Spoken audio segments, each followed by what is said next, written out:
এখনো কি তারার পানে চেয়ে থাকো আনমনে, তুমি কি আমার আগের মতো বাসো ভালো। আমি একটু শ্রদ্ধা আয়াব বচ্চুর গল্প শুনতে চাই, তার সঙ্গে আপনার অনেক স্মৃতি রয়েছে। বাচ্চু ভাই প্রতিদিন সকাল 10টা 10:30 স্টুডিওতে আসতেন এবি কিচেনে, একেবারে রুটিন করা। উনি হুম হুম একেবারে হুম। 10টায় আসবেন, ওনার যে স্টুডিও স্টাফ কুদ্দুস খলিল, এই গিটার আন, একটু চা বানান। তা হ্যাঁ আমি তা আমি ঢুকলাম, আমার তখন কবি বলতো, কবি কি কি আনছো তুমি আজকে। হ্যাঁ হ্যাঁ। বাংলাম তো গান, তখন ওই মঞ্জুলা অ্যালবামের কাজ চলছে, একটা আচ্ছা। দুটো গান রেকর্ড হ্যাঁ হলো। হ্যাঁ।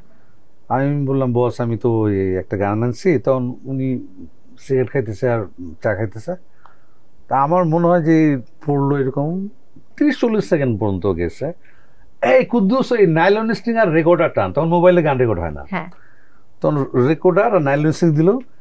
তারপর তোমারও চোখে রাঙিনাই এখনো কি তেমনি করে জোছনা ছড়ায় আলো, এখনো কি তারার পানে চেয়ে থাকো আনমনে, তুমি কি আমার আগের মতো বাসো ভালো।